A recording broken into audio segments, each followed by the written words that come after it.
and the stealth fighters, 117As, stuff like that. UFOs wasn't really anything I was interested in, although I'd heard a few stories. And as every pilot does, well, they're always seeing something. I never saw anything until March 22nd of this year, which I'll tell you about.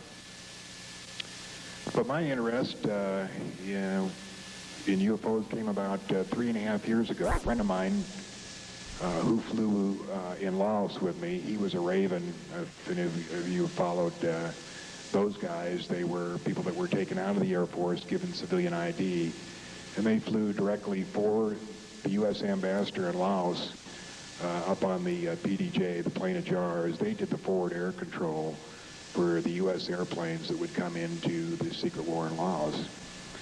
Anyway, Greg came in town about 3.5, 4 years ago, and he was retiring. He came over to the house, and I hadn't seen him since very early 70s. We started talking, asked him where all he'd been all these years, and one of the bases that he said he'd flown at was Bentwaters. Well, Bentwaters Air Force Base is a United States Air Force Base about 70 miles north of London. And supposedly on December 30th, 1980, a UFO landed there, and supposedly some aliens got out. And I'd heard the story. And when he mentioned Bentwaters, they said, "Oh, Bentwaters, that's supposedly where that UFO landed." And he said, "No, John, not supposedly, it did." He said, "I didn't see it because I was confined to quarters, but I know the guys who did. And if you see them, just tell them we flew together in Laos, and they'll tell you what the scoop was." So he gave me the names of General Gordon Williams, Major Ted Conrad, Colonel Chuck Hall, and a few others.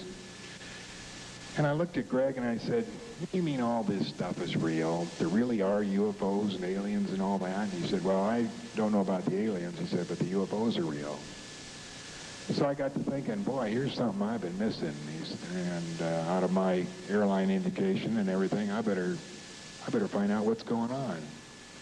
So I set out on a search. It took about 3.5, 4 years to find out what was going on. And I dipped down into my reserve of intelligence contacts.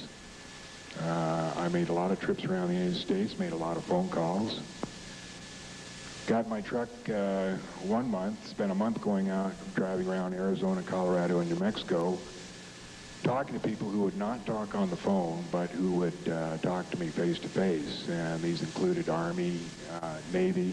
Incidentally, Navy's got the control of this entire cover-up. Everybody is thinking it's the Air Force, and they're always right to the Air Force this and the Air Force that. They don't have anything to do with it. It's the Navy.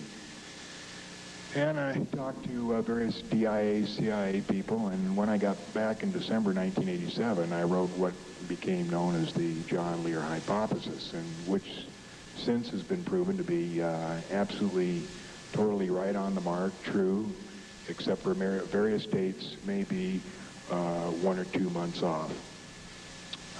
But it's checked out thoroughly, and I'll tell you how. Now, one of the people I ran into was a guy named Larry Warren, and Larry Warren was at Bentwaters. He was with security police, and he was formed part of this perimeter guard that surrounded this UFO when it landed.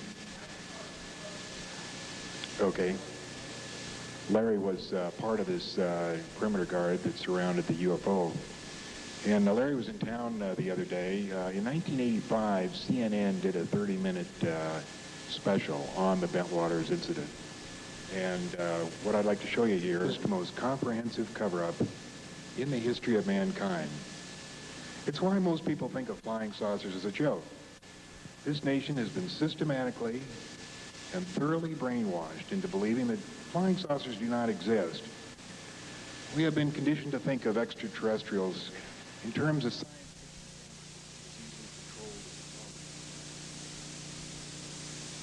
The distances are too great. The time to travel unimaginable. The speed of light. Blah, blah, blah. The serious news media leans over backwards to avoid mentioning the subject in any way except facetiously. Media and tabloids operate a censorship in reverse by exaggerating and sensationalizing the facts case history. They reduce them to absurdity. Ridicule. Ridicule is defined as words or actions intended to evoke contemptuous laughter at a person or thing. Fear of ridicule, the primary emotion on which the government's cover-up of UFO was based. Let me tell you something. Our survival, yours and mine, depend on our ability to recognize that we have been duped by a well-meaning but inept military and government into believing that there is no threat and that flying saucers do not exist.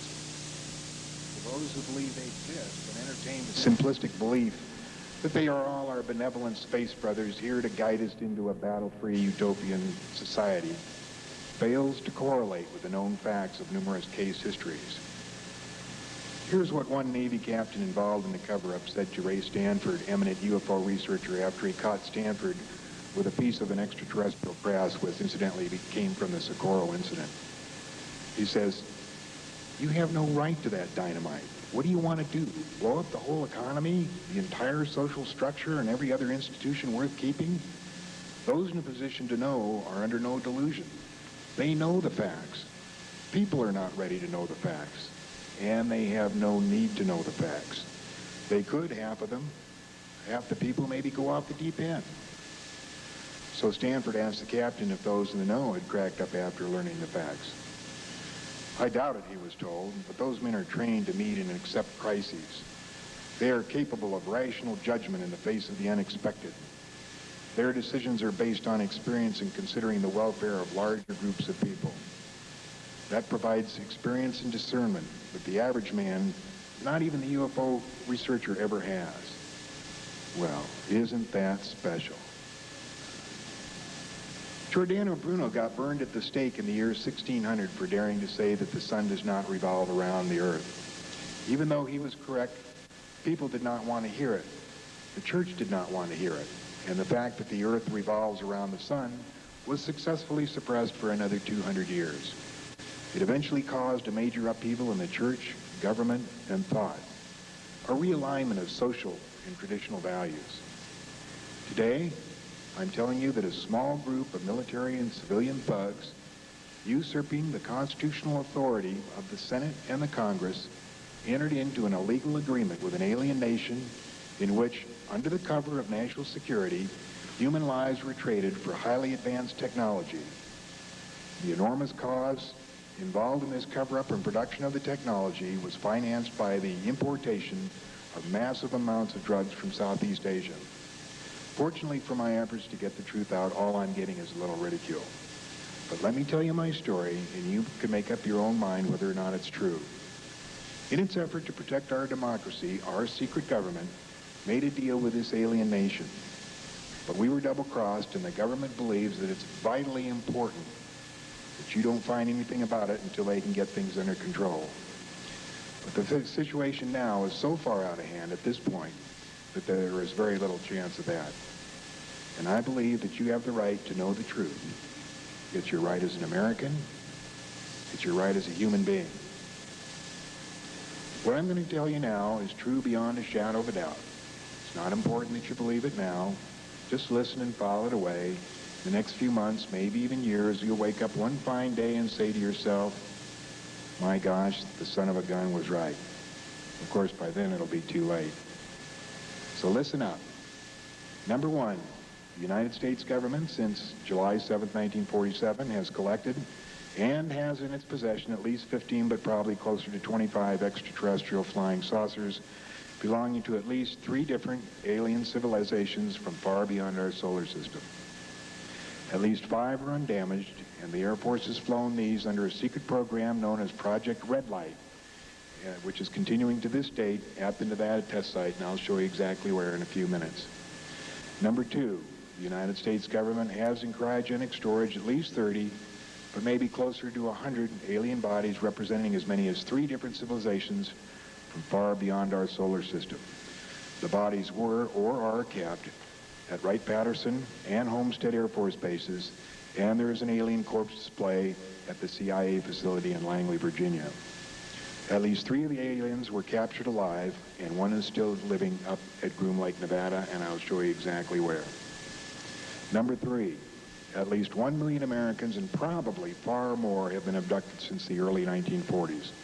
These abductions last about 2 hours and are carried out for 3 purposes.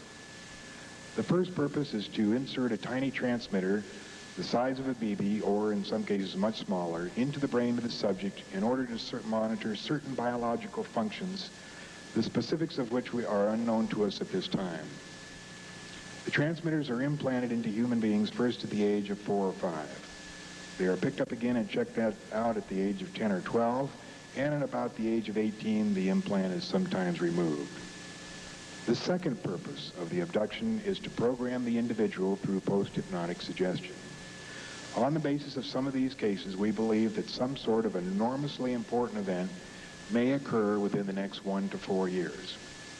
And the abductees have been post-hypnotically programmed to proceed to a certain place and perform a certain function during that event. In some cases, the abductees have been shown what appears to be similar to a TV channel changer and advised that at the proper time they'll remember what the unit was for and how to work it. Under our best hypnotic techniques, we are unable to find out when or what. The third reason for the abductions is interbreeding, experiments where we've been crossbred with the aliens. In his book, Intruders, Bud Hopkins tells us about his 2.5-year investigation of Kathy Davis of Indianapolis, who was inseminated by aliens and produced 7 crossbreeds. Number 4. During the past 13 years, over 14,000 cattle throughout the U.S., Canada, and South America have been mutilated in a completely grotesque manner. The mutilations have been investigated by many state and federal agencies, including the FBI, and was the subject of the Emmy Award-winning production, A Strange Harvest, produced by Linda Moulton Howe for the CBS affiliate in Denver. The government issued several press releases blaming the mutilations on predatory animals. However, it was proven that the mutilations were performed using advanced laser surgical equipment which actually cut between the cells of the tissue, a process presently beyond our technology. The animal's genitals, rectum, reproductive organ, and eyes were removed, in most cases while it was still alive. One interesting phenomenon in nearly all the mutilations is that no blood was found in or near the carcasses, and that there was no vascular collapse of the remains. The mutilations have occurred as far north as Canada, where mutilations are classified top secret by the government, and as far south as Brazil. Mutilations have occurred this year, over 200 this year, have occurred in a large East Coast city. Number 5. It is unknown exactly which one of the 70 or more alien civilizations which are visiting us at this time are responsible for the mutilations. However, there is private scientific speculation that these parts and their glandular secretions are used for food and or genetic experiments. Now I'd like to show you an excerpt from Linda Howe's Strange Harvest. Disease, lightning strikes, predator attacks, and other natural causes. But in northeastern Colorado, another favorite spot for the mutilators, Tex Graves, former sheriff of Logan County, insists the 93 mutilated carcasses he investigated were not natural deaths. The very first one we had was southwest of Sterling. When we first looked at it, it was just unbelievable that you could take an animal and do this too without leaving some kind of track, some kind of evidence behind, such as cigarette butts, matches, handprints, footprints, but there was nothing. The animal looked almost horrible, and it was something that I didn't really want to believe then. And there was, we probably had 5 or 6 others before I really did believe something strange was going on. We had one up north where we believe the animal was paralyzed and was alive when it was being mutilated. An eye and an ear, the tongue, the rectal area was taken out, but the animal dug a hole with its head, but none of the other parts of the body moved, not even the legs. What force could hold? 1976 north of town, on a very hard pasture, almost like hard brick. We found tripod marks 12 inches across. The tripod marks were 14 feet apart. We found one set that had gone in the ground roughly 8 inches. And it would take a good post hole digger or our shovel to dig in like this. It indicated something very heavy had set down in this area, yet there was no tracks leading from it nor to it. Almost nightly when this was going on, we could pick out a very brilliant, huge, brilliant light in the sky. We had a newsman take pictures of it with a very high-powered lens, but all we got out of this was the movement of it and the light showing very brilliant. Several times we observed smaller lights come out of this aircraft and then come down toward Earth. This huge, brilliant light would hang in the air, and then when it would move, it could move up and down, backwards, forwards, travel very rapidly. And after a while, these smaller lights would join up with the larger one, and then they'd disappear. Is the chief investigator for the district attorney's office in Trinidad, Colorado. It's not difficult to tell a predator kill. I mean, a coyote or a bobcat or a lion, of course, will grab and tear. It wasn't that way with any of the mutilations I covered, and the first two were amazing. The others had been completely removed with a very clean, apparently a surgical cut. Cows were laying. They were underneath some tall oak. We checked the upper branches just in case we had heard of the mutilations in other parts of the country, where the possibility of the animals being dropped, removed from where they were killed and dropped in the area where they were being found. If extraterrestrials are the ones mutilating animals, what do you think the implications are then for this planet? Throughout the mutilations, all of us involved have been concerned with the possibility of the mutilations going from animals to human beings, understandably. Thank God to this point it hasn't happened.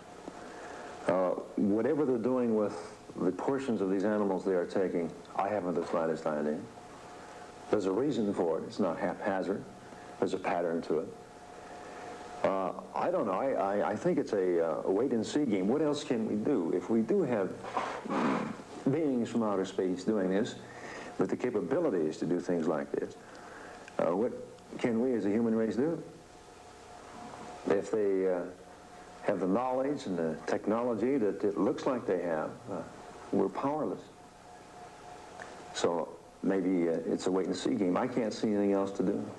If a secret probe was being conducted either by our own intelligence agencies or by UFO entities, then they shouldn't be leaving a mass of carcasses all over the states, because this only drawn in 1971.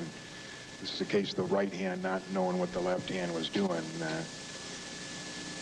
It was edited by Major Donald G. Carpenter and Colonel Edward B. Thurkelson. Chapter 13, titled Unidentified Flying Objects. According to this, the UFO phenomenon has been around about 50,000 years. Chapter 13 of Introductory Space Science brings the Air Force Academy students through about 50,000 years of UFO history.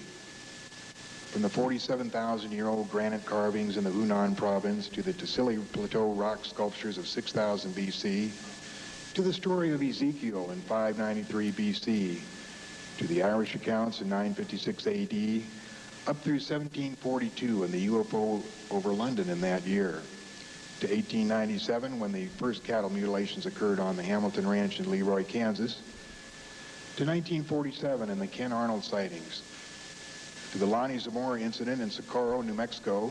On April 24, 1964, a police officer witnessed two humanoids dressed in silvery coveralls jump in a cylindrical type object and fly away.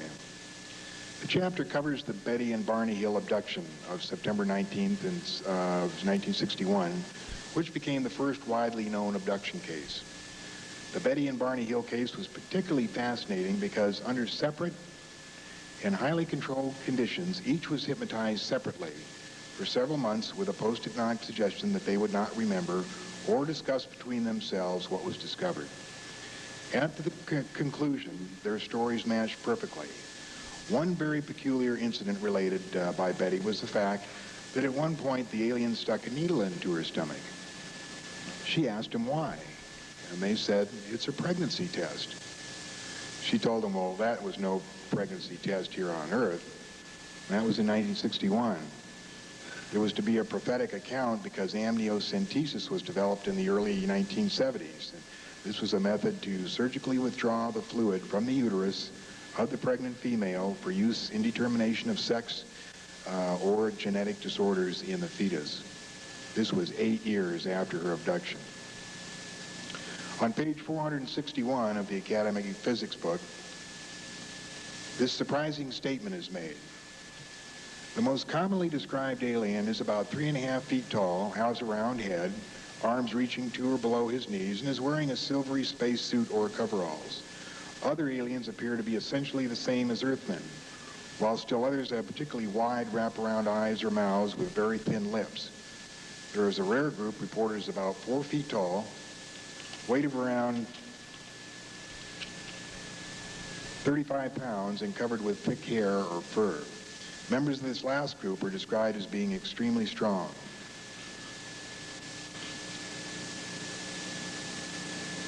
Now I'd like to show you something similar to this. This comes from the Stringfield documents. Here's a picture of what is known as the Gray. We've all seen this. Up at the test site, their nicknames are the Gourds. They call them the Gourds because of the shape of their heads. At least that's what the guards call them. They probably come from a star system known to us as the Zeta Reticuli 1 and 2, about 37 light years away from us. As you can see, the relative portions are of a 5-month fetus. These drawings were made with the help of a CIA informant and a surgeon who performed an autopsy of a Gray in the late 40s. Here's a detail of the head. There is a large brow. The eyes are quite large, brown in color with no eyelids. Here's a detail of the hand. It has 4 fingers which are slightly webbed with no opposable thumb. And the following items were noted by an autopsy, during an autopsy by an Army surgeon at Walter Reed in the late 40s. About 3.5 to 4 feet tall, weight of about 40 pounds. 2 almond-shaped eyes without pupils, no earlobes.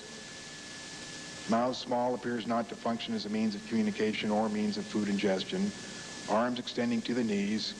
Skin blue or gray, no teeth, no apparent reproductive organs, colorless liquid prevalent in the body without red cells, no digestive tract. The available evidence indicates that we have a wide variety of visitors, about 70 different species in fact, with various different types of motivation for being here and different ways of interacting with us. Some have had us under surveillance since deep antiquity, periodically stimulating our developments. Since 19,000 sightings of enormous craft swooping low over the Hudson Valley in New York. In October and November of 1987, there were hundreds of recorded sightings of craft larger than a 747 flying slowly over Whitfield, Virginia, reported variously as huge triangles or disc-shaped objects. In the past year, human and animal mutilations continue unabated in New York, Nevada, and the Midwest. Abductions are continuing nationwide. The Foreman, Arkansas sightings of huge objects have started again. The Oklahoma sightings of February 1st, 1989 were a dazzling array of unidentified flying objects seen by more than dozens. Then there were the sightings in Key Largo, January 12th, and continued sightings in Illinois, Wisconsin, Kansas, Washington, Alabama, Pennsylvania, and nightly sightings in Central America, particularly Guatemala City.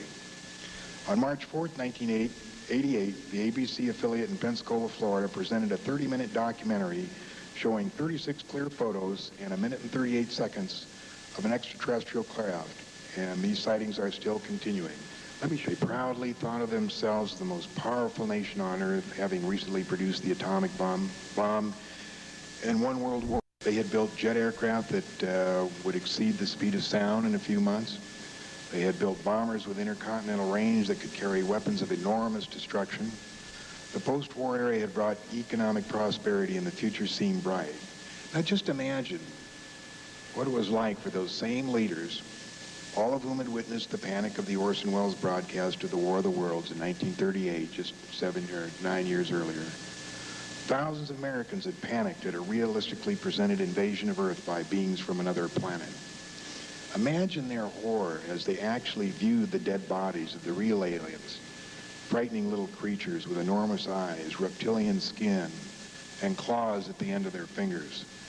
Imagine their shock as they attempted to determine how the strange saucers were powered and could discover no part even remotely similar to components they were familiar with. No cylinders, no pistons, no vacuum tubes, no turbines, no hydraulic actuators. It's only when you fully understand the overwhelming helplessness the government was faced with in the summer of 1947 can you comprehend their perceived need for a total, thorough, and sweeping cover-up to include the use of deadly force. This enormous cover-up was initiated on September 24, 1947 by President Truman by an executive order which established a group of 12 top military, scientific, and intelligence personnel of their time. They were known as the MJ-12. Although the group exists today, none of the original members are still alive. Gordon Gray was the last member to pass away as original member. As each member passed away, another was appointed to fill the position.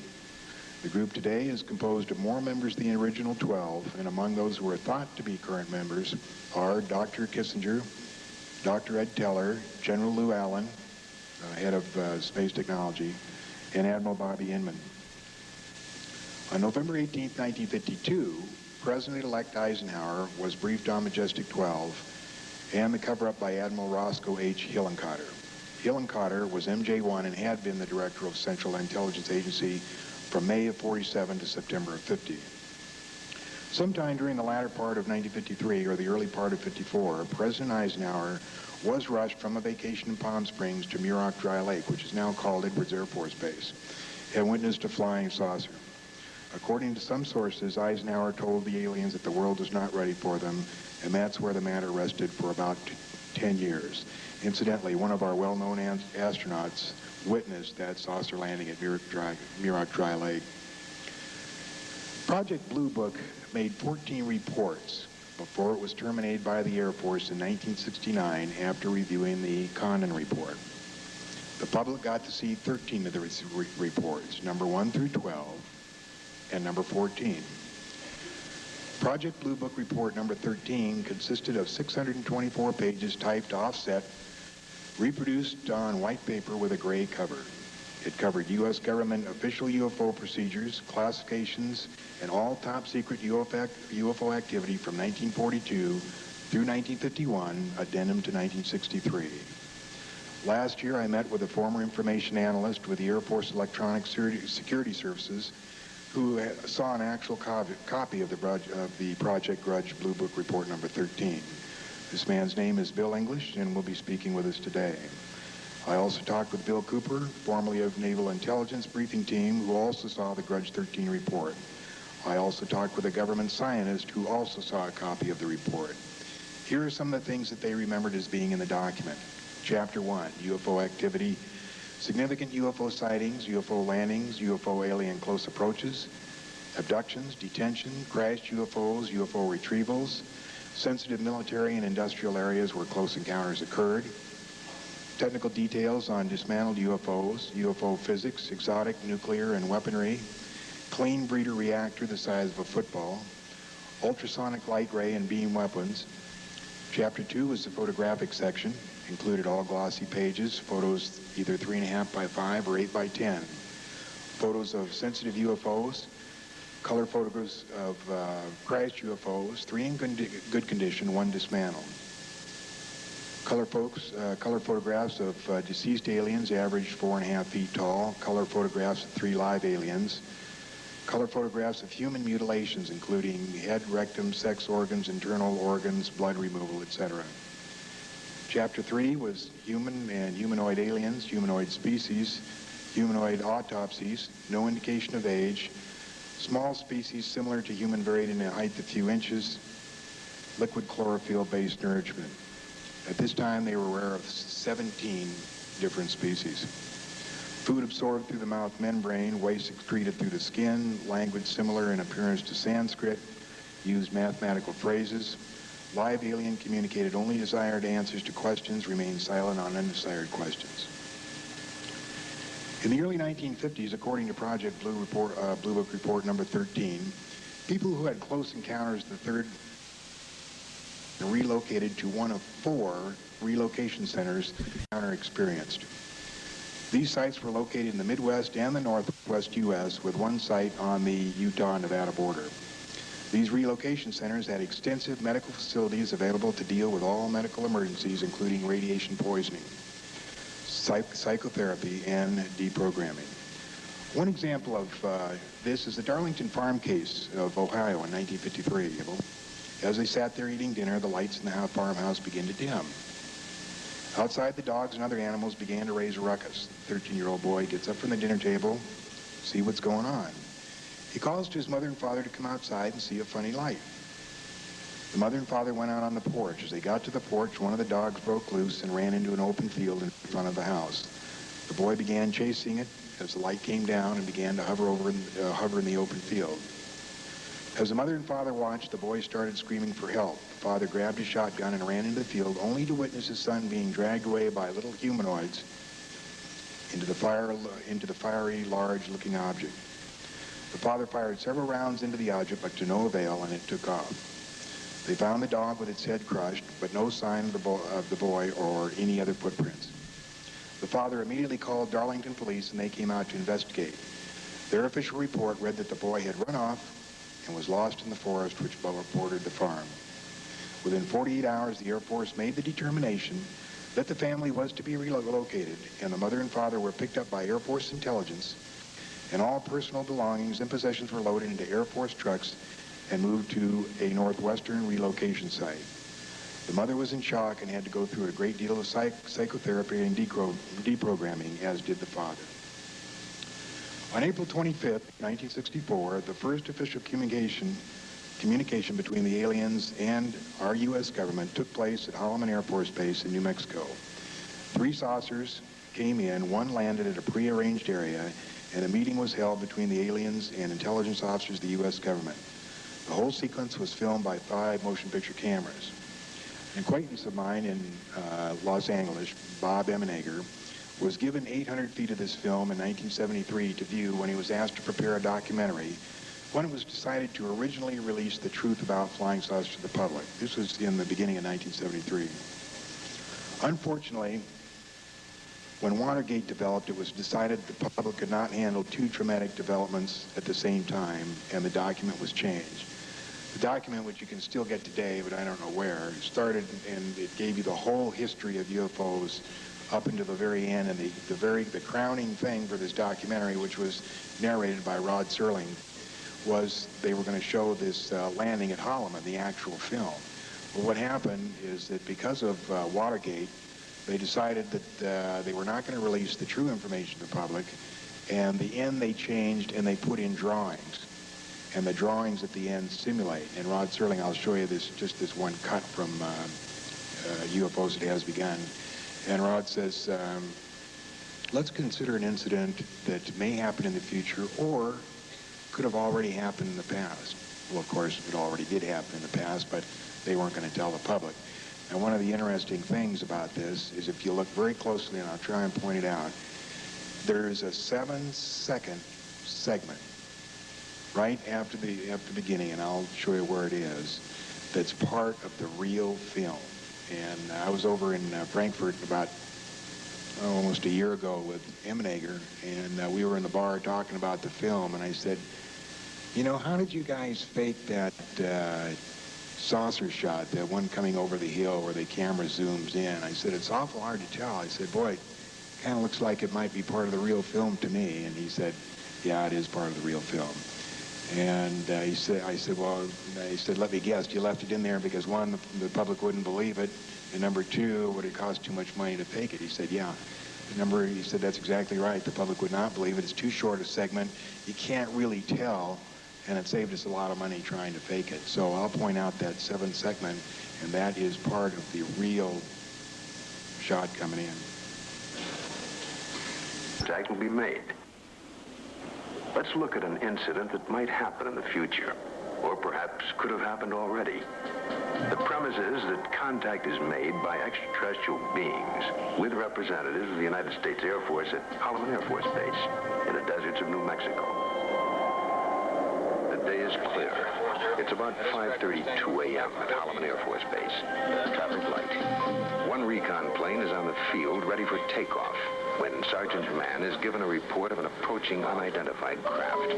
Yeah, Bill, no, nothing on the law. I'll repeat it again.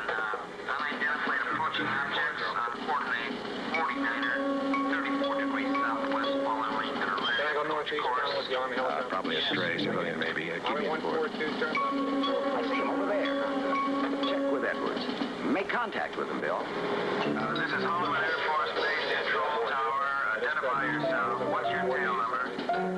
You're encroaching on military airspace.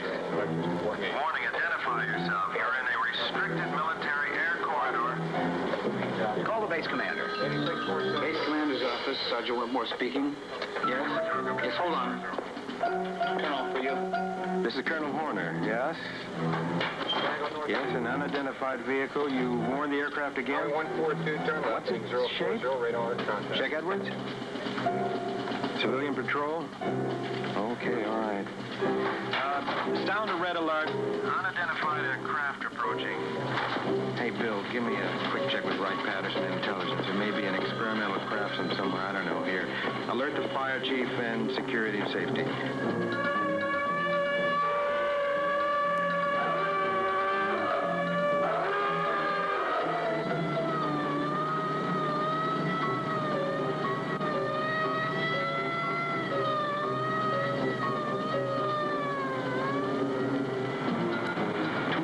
Interceptors are dispatched to escort the unidentified crafts out of the area.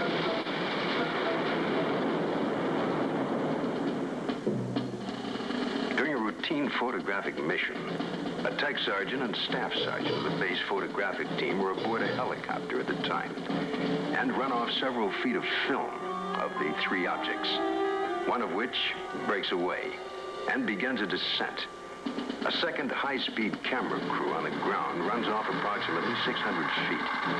The cameras continue to roll as the extraordinary vehicle comes into view. It hovers, almost silently, about 10 feet off the ground for nearly a minute and yaws like a ship at anchor, then sets down on 3 extension pads.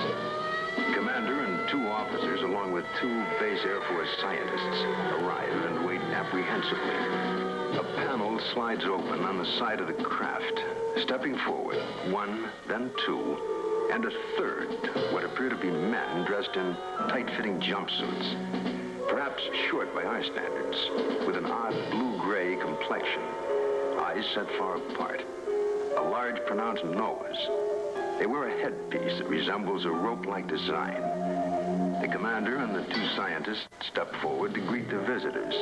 Arrangements are made by some sort of communication, and the group quickly retires to an inner office in the King 1 area. Left behind stand a stunned group of military personnel. Who the visitors are, where they're from, and what they want is unknown.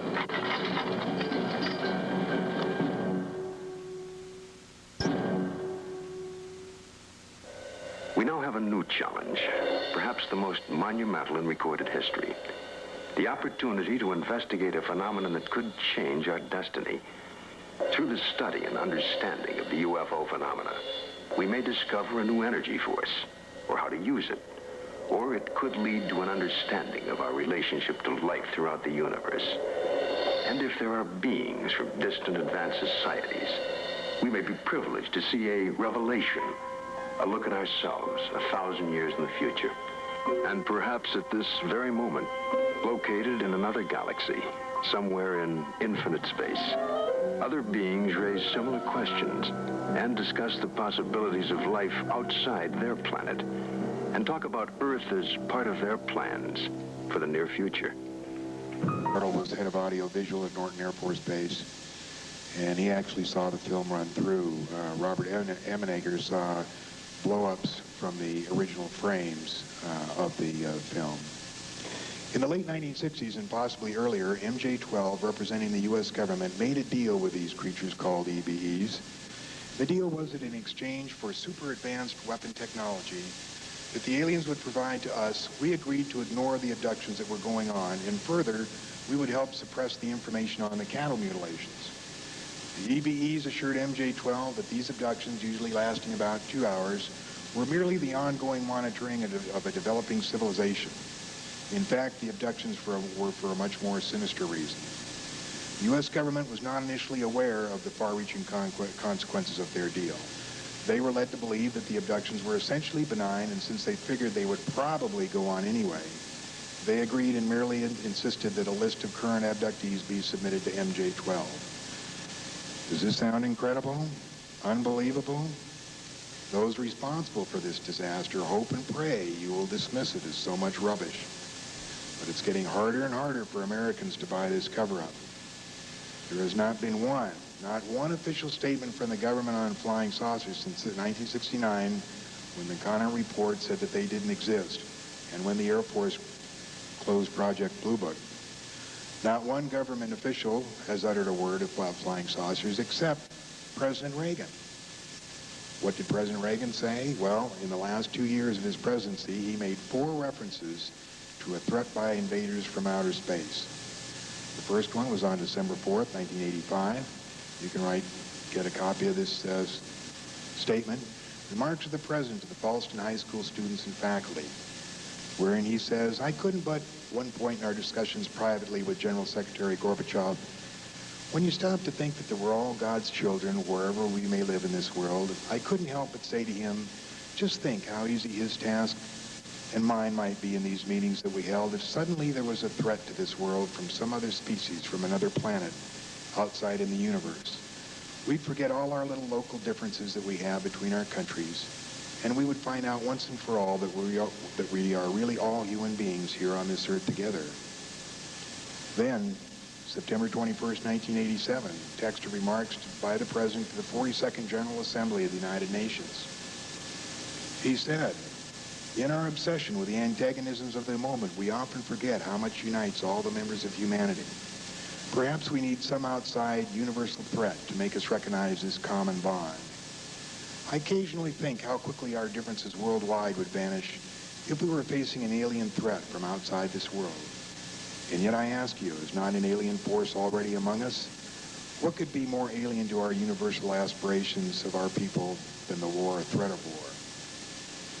And in Chicago, June 1988, President Reagan compared the danger of nuclear weapons with a hypothetical situation in which the world was threatened by a power from outer space. Now wait a minute, you say. Why haven't I heard about all this? How come nobody is talking? Well, because reporters don't want to dig. They're afraid of ridicule.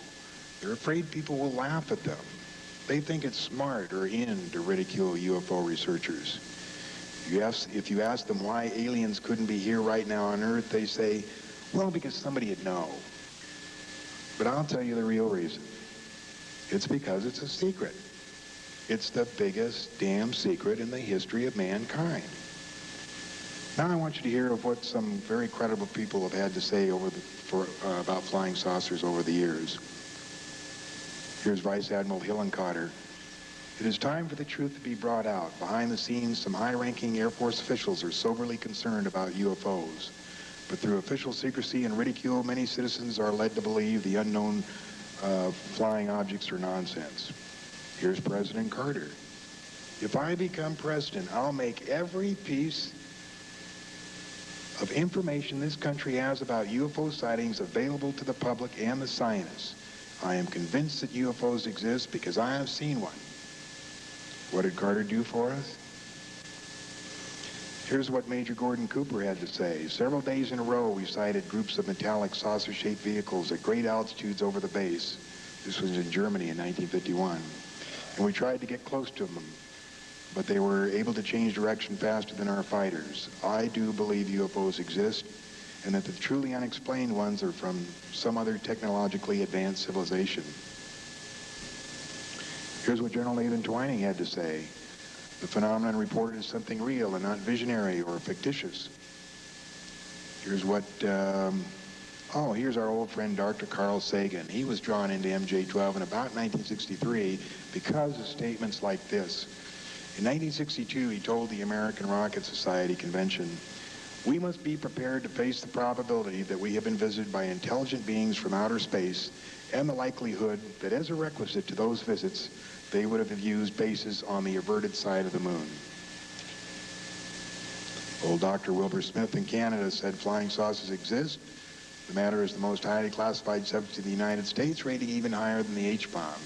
And one last quote from an old friend of ours, General Douglas MacArthur.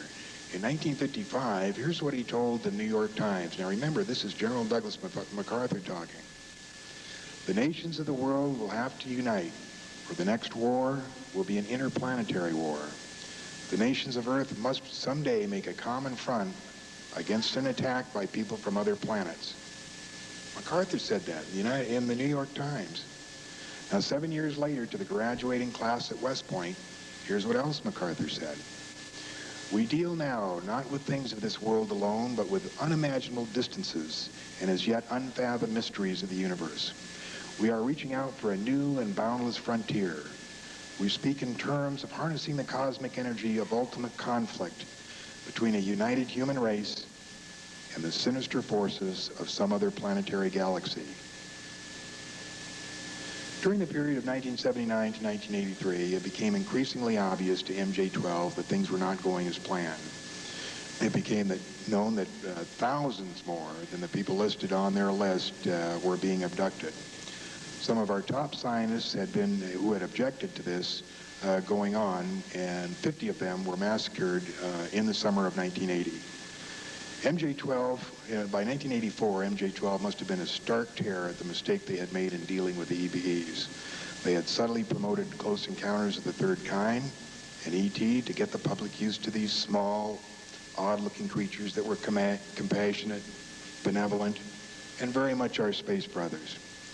MJ-12 sold the EBEs to the public, and we're now faced with the fact that quite the opposite was true. In addition, a plan had been formulated in 1968 to make the public aware of the existence of aliens on Earth over the next 15 years, to be culminated with several documentaries to be released in the 1983-1985 period of time. These documentaries would explain the history and intentions of the EBEs, and the discovery of the grand deception put the entire plans, hopes, and dreams of MJ-12 into utter confusion and panic. Meeting at the country club, a remote lodge and private golf course, comfortable sleeping quarters and working quarters, and its own private airstrip built exclusively by and for the members of MJ-12. It was a factional fight of what to do now. Part of MJ-12, which had become now military heavy, wanted to confess the whole scheme and shambles it had become to the American public, beg their forgiveness, and ask for their support. But the majority of MJ-12 argued that there was no way they could do that. The situation was basically untenable, and there was no use in exciting the public with the horrible truth. The best plan was to continue the development of a weapon that could be used against the EBEs. Unfortunately, towards the end of last year, 1987, whatever that weapon was to contain the EBEs failed. A new program has been suggested, but it's going to take about 2 years to put in place. In the meantime, it's essential for MJ-12 that nobody finds out what happened or is going on, and the use of deadly force is authorized. Now you say to me, "John Lear, this is all very interesting and extremely entertaining, but it just can't be true." It can't be true for one simple reason. The government never has, nor will they ever be able to keep a secret. And I will say this to you. If you truly believe that this government cannot keep a secret when it wants, then I have some swampland in Florida I need to talk to you about right after this meeting. But you say, "John, surely somebody would have talked. One of the astronauts who saw the strange objects on the moon, or one of them who saw the huge piece of mining equipment on the backside of the moon on Apollo 8. Yep, a few of them tried to talk, but they were silenced, most notably Gordon Cooper. They are silenced by JANEP 146, which is an order that prohibits members of the armed forces from discussing UFO incidents or sightings on penalty of 10 years in jail, $10,000 fine, and forfeiture of all pay and or pension. You have to understand that this is the biggest secret in the world. Now you say, okay, John, you told me a lot of stories and interesting anecdotes, but what is your best evidence that what you say is true? Well, here's a few things. Let's start out with what a staff physicist who works at S4. I'm going to show you these maps a little bit later. Well, maybe I'll show them to you now. This first map is a map of the test site, Nevada test site. Goes all around there. That's the MOA, the military operating area. This area right in here is a restricted area. You can't fly over it, nor can you go on the ground. This area right here, little kind of a 1, 2, 3, 4, 5-sided figure there, is the Tonopah test range, and that's where they fly the stealth fighter, the 117A. If you want to drive up there, you drive up the road toward Reno, follow it up there like that, get to Tonopah.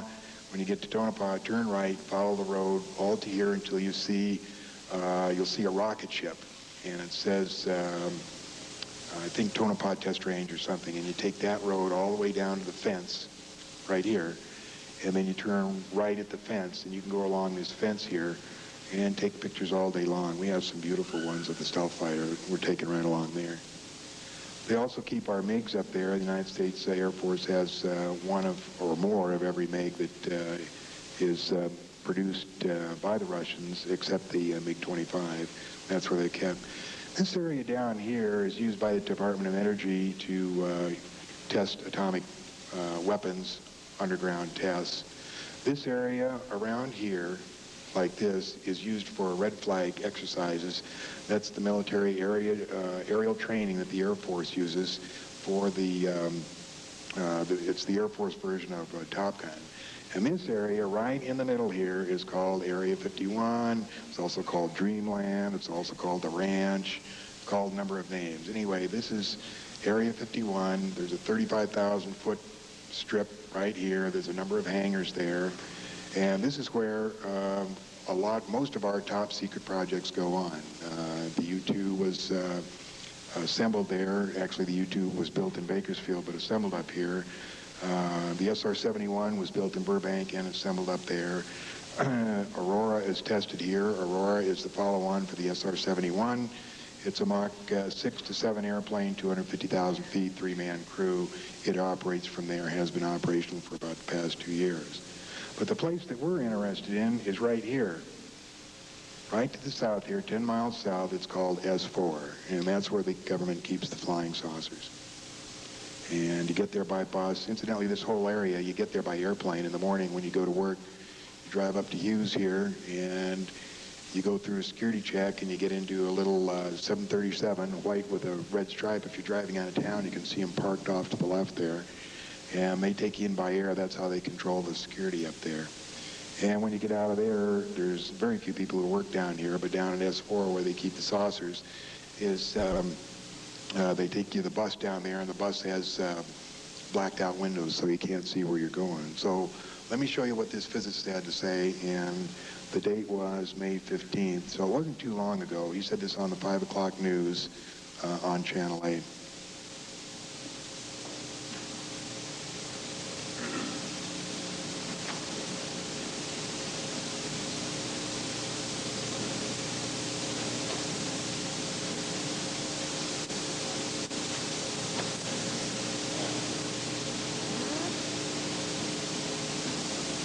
The most secret of spots on the planet. It's located on the northeast edge of the Nevada test site and is said to be where weapon systems have been tested over the years. According to some UFO researchers, it's also where the government is test flying alien spacecraft. It sounds pretty far out, but some Las Vegas residents report having seen these flying saucers.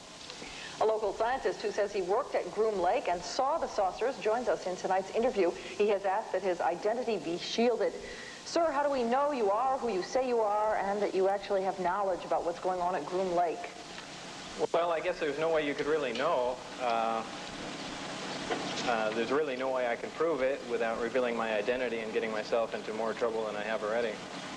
Exactly what's going on up there? Well, there's several, actually 9 flying saucers, flying discs, that are out there of extraterrestrial origin. And they're basically being dismantled. Some are, well, in various stages of completion, built from other parts, and they're being test flown and basically just analyzed. You say there's 9 saucers. How are those tests going? As far as what? As far as whether they're successful and that sort of thing. Oh, well, some of them are 100% intact and operate perfectly. The other ones are being taken apart. I was involved mainly in propulsion and the power source. You know, basically, as far as I can remember, there are about half of them do operate, and the other half are just been torn down, basically to analyze the components to them. Where did we get these saucers? How did they come into the hands of the government?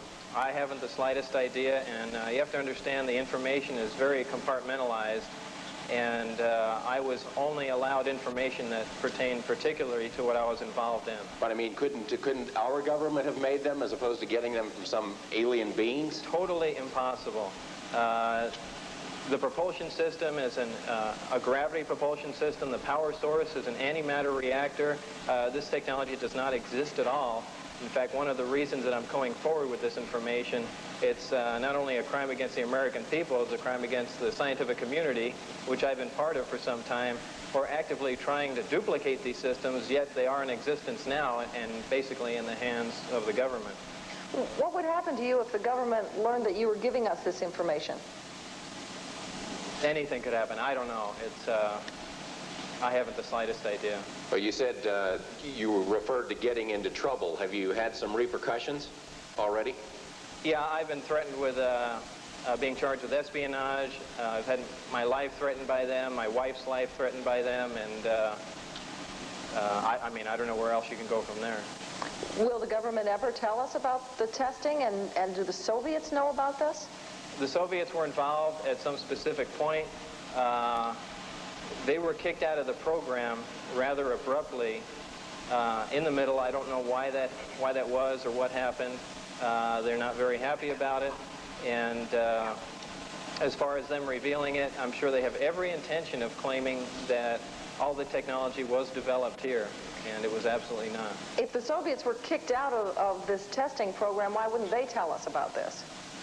I have no idea. They weren't allowed all the information. Apparently they had some, and we were basically trading with them. As far as whether they have discs or not, I don't know.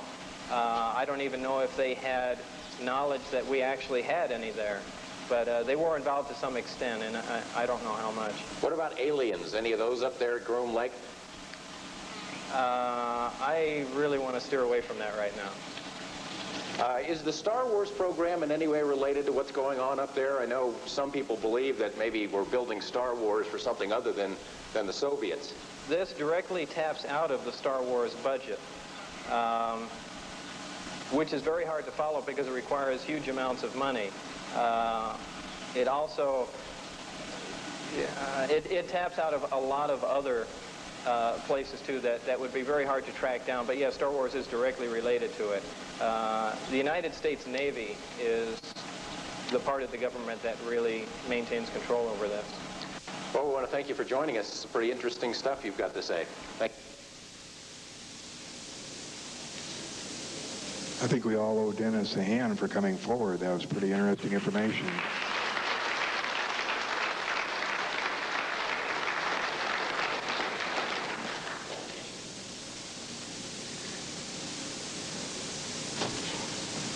A couple of weeks ago, we found out one of the nights that the government was going to fly one of the saucers, so we were told when and where to stand, and we went out there, and we got some on videotape. It's just a blob, but I just want to show you this quick videotape we made after the thing went down, and we're standing around.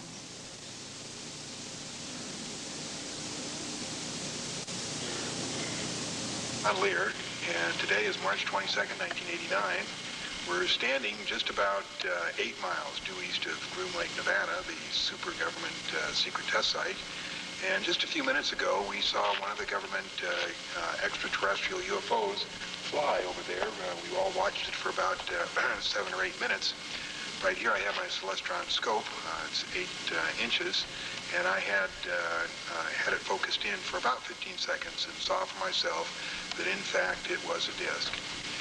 We're going to stay here for another couple hours here to see if we can show you folks an actual extraterrestrial flying saucer being flown by the government. So if you just stand by, and we'll be looking over that mountain, which is where they are. They also come over here, which is over at Bald Mountain. There's some lights over there which you can't see, but there are a number of trucks. We don't know whether they're looking down here or what they're doing up there, but we managed to get in here. We're standing on public land. It's completely legal where we are. And if you'd like to come here later in the show, we'll tell you exactly how to get here.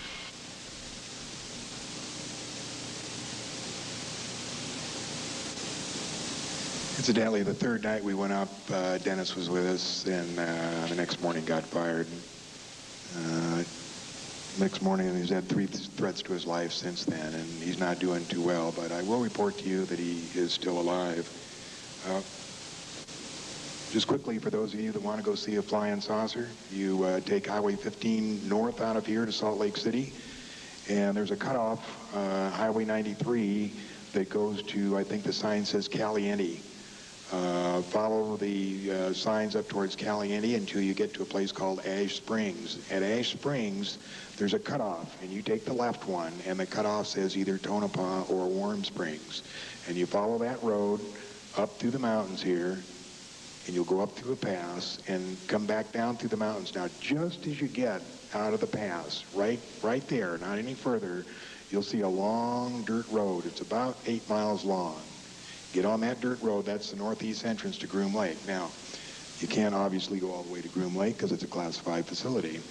But what you do is get on that road, and let me explain a little bit. This map up here, and they'll be available to you later if you want to look in real closely.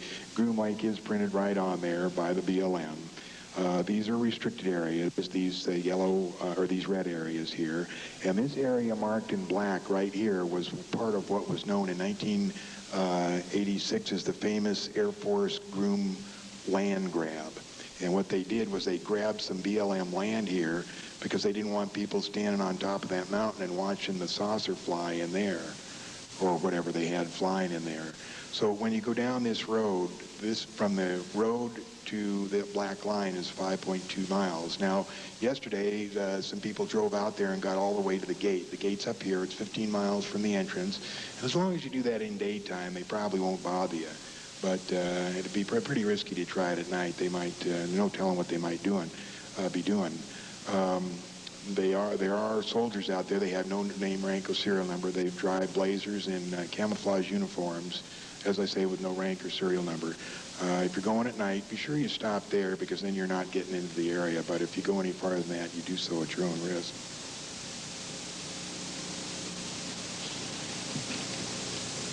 Just some other of the evidence, and we'll wrap this up.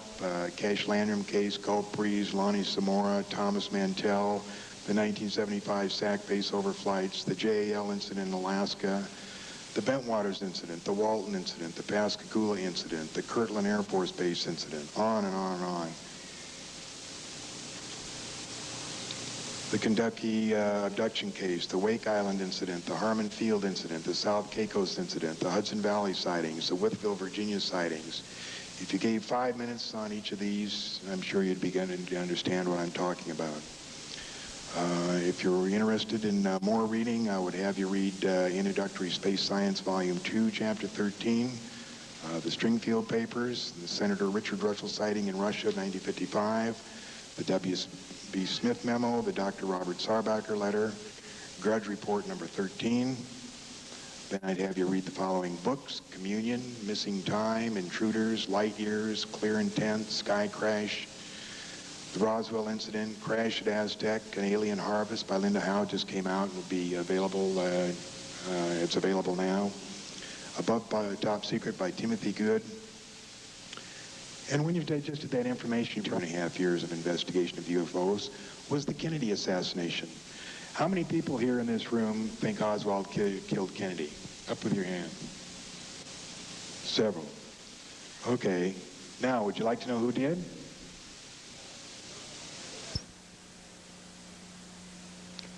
Nearly 25 years ago, the people of the United States and the world were shattered by the impact of an assassin's bullets upon the helpless, unsuspecting young President of the United States, John Fitzgerald Kennedy. The horrendous wound inflicted by those bullets has penetrated deeply into the body and soul of America, destroying the very lives of thousands and the heart and trust and political will of literally millions. In the years that have passed since this tragic event removed from the world stage perhaps one of the most promising human agents of peace and progressive political development, we have been fed one officially sanctioned lie after another, beginning with a blue ribbon cover-up commission to a castrated Senate Select Committee seeking to shed light upon an event deliberately enshrouded in deception, concealment, and outright falsehood. 25 years is long enough. It is time the truth was finally told, in the earnest hope that it will truly set us free of the murderers who pose as our protectors. What we're observing here is the motorcade in Dallas on November 22nd, 1963. As the presidential car passes behind the freeway sign, President Kennedy is struck in the throat by a bullet that was fired from the grassy knoll. As he's grasping his throat, John Connally is turning around to his right. He at that point is struck. You notice the the passenger of the car turning back to see what has happened to the president. As he turns back to the front, the driver of the car turns with his left arm over his right shoulder with a pistol and fires. You see the 45 caliber nickel-plated automatic weapon in his left hand. He's firing over his right shoulder. You see it in relief. You see his head pointing backwards towards the president.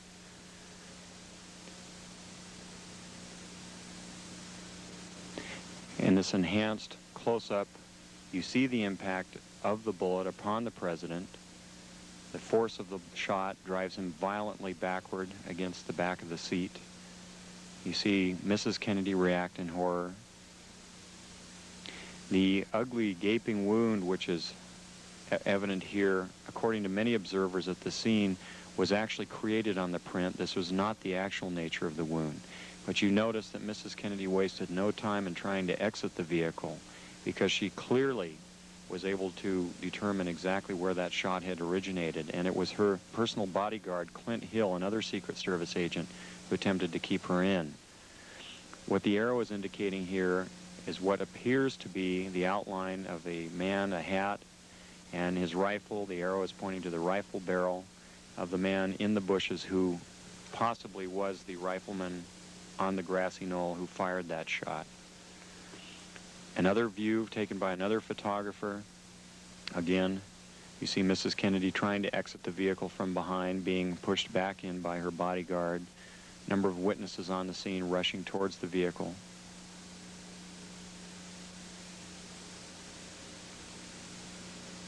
This section, the man standing on the far right of the wall there is Abraham Zapruder, the photographer who took the original photos. The arrow here is indicating what was very likely the rifleman on the grassy knoll, the man who fired the shot which penetrated Kennedy's throat from the front, not from behind as the Warren Commission would have you believe. Very interesting note also that the motorcycle policemen were told to remain behind the car at all times. Here you see the photographer. Again, you see Mrs. Kennedy trying to exit the vehicle from behind, being pushed back in by her bodyguard. Number of witnesses on the scene rushing towards the vehicle.